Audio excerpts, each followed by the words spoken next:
long way away. We're very fortunate as a show to have interviewed many of the leading sports people, people in business, in psych, in many different areas. But today's guest, world-class athlete, turned marketeer, performance coach. Competition was figure skating. Katelyn Good, welcome to the show. Great to have you on board.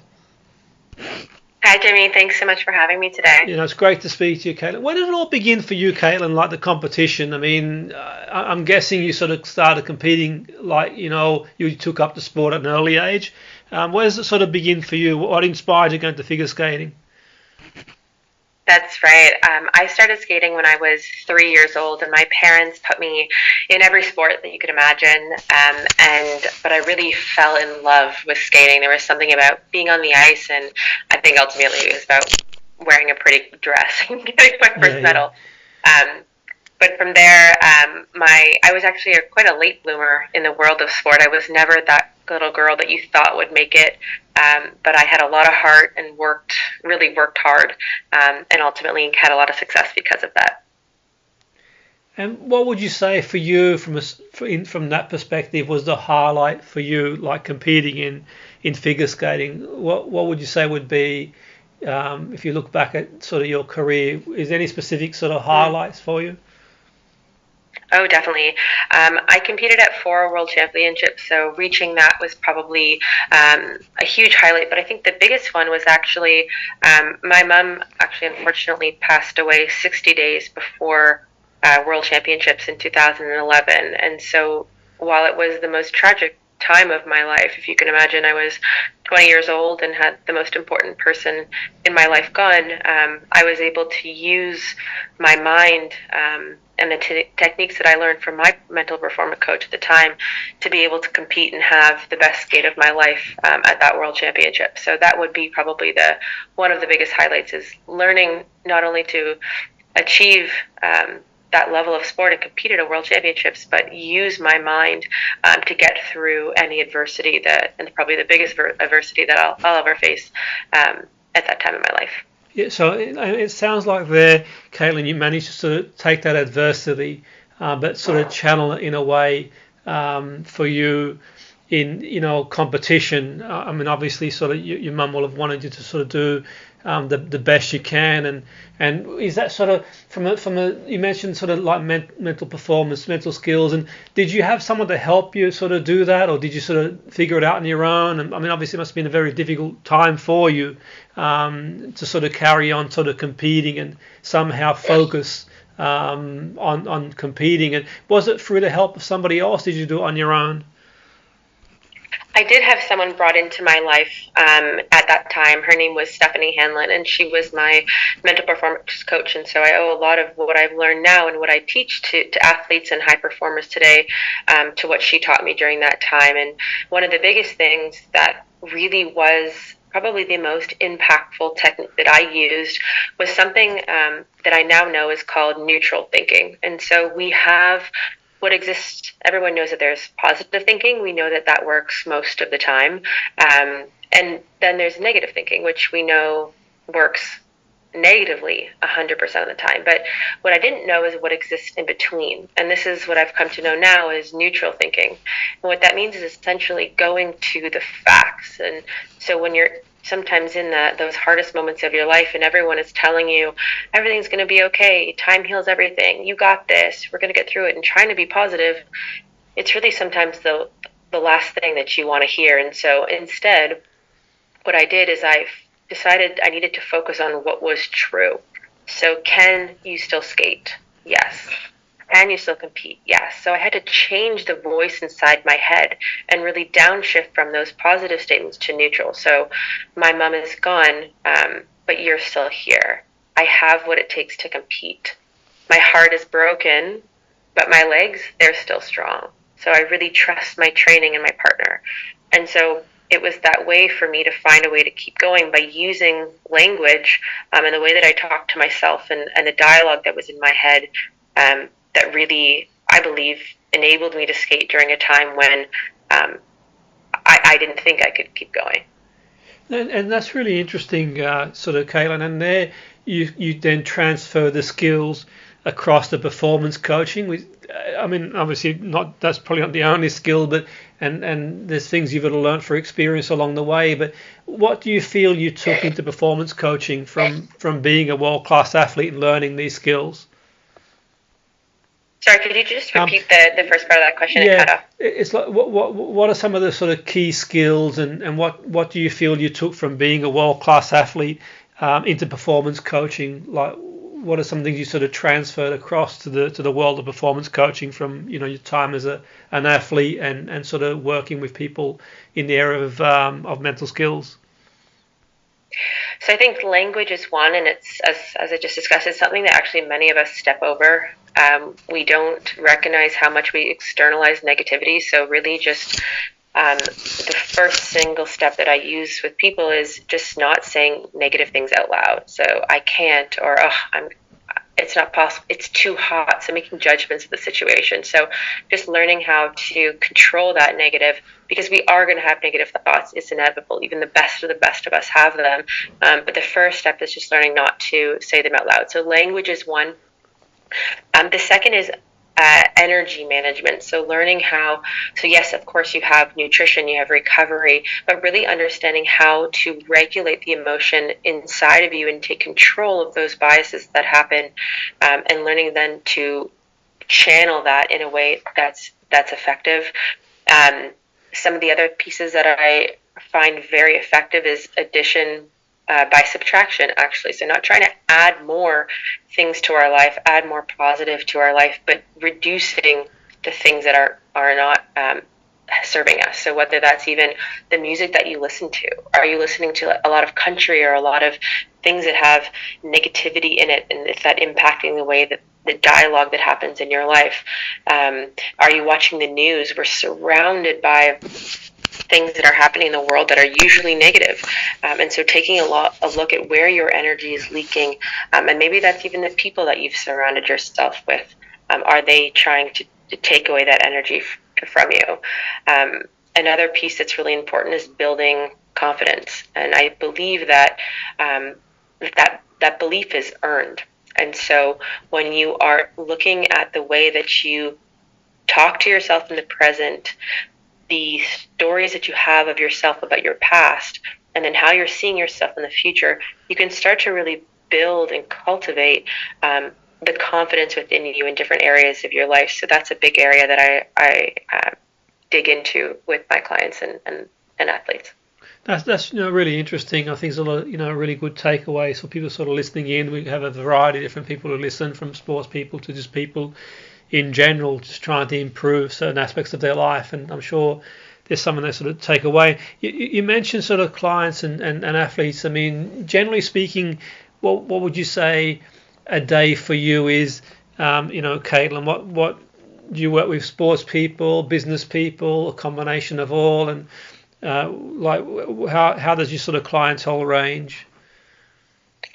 So I'm really split down the middle. So I work with world level athletes. I work actually with young athletes as well, because we know that about 70% of kids stop their sport between the ages of 13 and 14. And so a large focus of mine is actually stop talking to kids that are in that like 9 to 15 range, so that we can help them continue to love their sport and continue going. And then on the other side of that, I work with a lot of high performing business people. So whether that's people in the pharmaceutical industry, medicine, law, kind of across the board there, marketers, salespeople. So I really have two sides of my business, and I actually believe that blends really well, because the people on the business side really want to learn from the athletes at the world level. And I think vice versa, there's a lot that an athlete can learn from how a business person potentially handles a high pressure situation or a big presentation or a big deal or negotiation that's on the line, and how they can bring that into to complete a more circular view of their life. Absolutely. And I mean, it's quite an alarming statistic, the amount of young people who sort of give up on playing sport at that sort of age of 13, 14 you mentioned there. And I mean, is there sort of anything that sort of you do specifically? I know obviously, when time is sort of short and it probably won't do justice for the work you do, but is there anything sort of general someone can do to encourage, say, if they've got a 13, 14-year-old who's not quite sure they want to sort of play sport anymore? Is there anything that you can think of that could help maybe potentially have a go or try? Sure. One of the biggest things is ultimately keeping their love for the game. And so remembering that this is for fun. And even if they have the athletic ability to take them to be a professional athlete or to the highest levels of sport, it always has to come back to the love of the game and letting them play their own game. These are ultimately at that age they're kids, and allowing them to remain quite well rounded. You don't need to specialize a kid that early. You'll see that in the top levels of sport, even the NFL, a lot of them played multiple sports up until their late teens. And so that's something that I've always encouraged parents is they don't have to specialize early, and it will do them a lot of good to have multiple different avenues and hobbies and things that they love to do.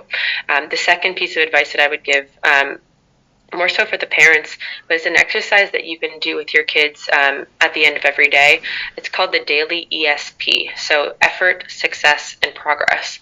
This can take we do it at home at our dinner table. So where did you put effort today? Where did you have success, even if it's the smallest piece, and where are you making progress? And why this works is because it's helping them rewrite the story that's in their mind. And again, it's not about results. It's about the effort that you put in the day. And when you help a child focus on the effort, they can then apply that anywhere in their life versus them really being contingent on whether or not they perform or they win the game or they get to the next level. And so it's 3 simple questions you can ask around the dinner table, and I would actually encourage everyone to answer them, because even as adults, starting to rewrite that story in your mind that you've been telling yourself for years starts with kind of banking those little moments of success, of effort and progress, and recognizing actually how far you've come versus how far you have to go to get the goal. Absolutely. I've just sort of taken some notes there, Katelyn. I think I'll give that one a go myself. And I think it's a really, really great line of questioning, really. Like you've said before, I can see it being really effective with young people, but people of any age, really, when you sort of sometimes take, a step back and kind of think, well, okay, well, where am I putting effort in? And sort of, how am I sort of progress? I can see that being quite useful. I think a lot of it sometimes is just being aware as well. Sometimes it's sort of having an awareness of sort of what we're doing as well on a certain level. And for yourself, sort of going forward, Katelyn, what's sort of your vision like for you? Obviously, sort of like, reached, the highest level as an athlete, and now you've sort of moved into performance coaching and marketing. Sort of, where do you see yourself? Do you see yourself working like? Do you do any like working figure skating? Is that an area that you sort of see yourself being involved in, or where do you sort of see yourself going from where you are now? Definitely. So the goal is to coach my first team at the 2026 Olympics. So that's on track to do that so far, and making sure that I can support those athletes to achieve their goals. Ultimately, it's really not about me. It's about making sure that those people that I work with can be as present as they can in that moment and perform on that day and really trust themselves more. That's really one of my missions in life, is help people to trust themselves more so that they can have that unshakable confidence to deliver and be whoever that they want to be and whatever that looks like. So definitely continuing on the sports side and being in the trenches with those athletes every day, but also bringing these teachings to the rest of the world. I think that our education systems don't teach kids and don't teach us as adults on how to really use our minds. Our minds are our greatest asset if we know how to use them. And so trying to help people learn those skills that I was fortunate enough to be exposed to as a young girl and as a young athlete, and bring those types of techniques in a really digestible, actionable way to people who could use them no matter what your profession is or what you're trying to achieve in life, but help you kind of unlock your internal greatness. Yeah, absolutely. And finally, Katelyn, if anyone's sort of listening in thinking, that they perhaps want to take up figure skating or any sport for that matter, is there sort of, you mentioned like yourself where you kind of were a late bloomer in the sport, and we can all give sport a go, and maybe it's for us, maybe it's not for us, it's sort of finding our way. But someone who's sort of like, sitting down, listening in, sort of considering maybe taking up figure skating or any other sport for that matter, is there any sort of words of wisdom you can offer them if they're not quite sure to sort of step into that sort of, whether it's figure skating or boxing or anything they're sort of contemplating taking up but they're not quite sure they can do it? is there any sort of words of wisdom you can give them? Sure. I think my best advice is to just start. Just take the first step, and that could be even just putting on your gym clothes in the morning, or trying to step on the ice and not having any attachment to whatever the outcome is. Just taking that first step. And the second piece that I would say is actually my biggest advice is to trust your body. Your body tells you so many things in so many different ways, whether it's a knee pain that keeps reoccurring and you're not sure why. That's a resistance showing up. Your body is trying to tell you something. So to your point about awareness, it's about looking at yourself and figuring out what is maybe it trying to tell me, and always trusting that your body knows what to do. No, absolutely. That's sort of some great tips for our listeners. And if anyone's sort of listening in and maybe looking to sort of learn more about your work, can you signpost them anywhere, Katelyn? Any sort of website or anything like that they can sort of maybe see more about your work, or maybe get in touch if what you do kind of they feel might sort of beneficial for them? Yeah, of course. So the best place to reach me is on LinkedIn. Please connect with me. Send me a direct message. My name on LinkedIn is Katelyn, Katelyn, space good, like the word. Please feel free to send me a message. I have availability for individual clients or actually group sessions right now. So please feel free to reach out to me, or even if you just have a question that you'd like me to give some perspective on, happy to jump on a call and help you in any way that I can. Brilliant. Thanks for your time, Katelyn. It's been really interesting and informative speaking to you. I know that the listeners have found that as well. I want to wish you all the best for your future endeavours, your career in sport and sort of business. And thanks again for joining us. Perfect. Thank you so much, Jimmy.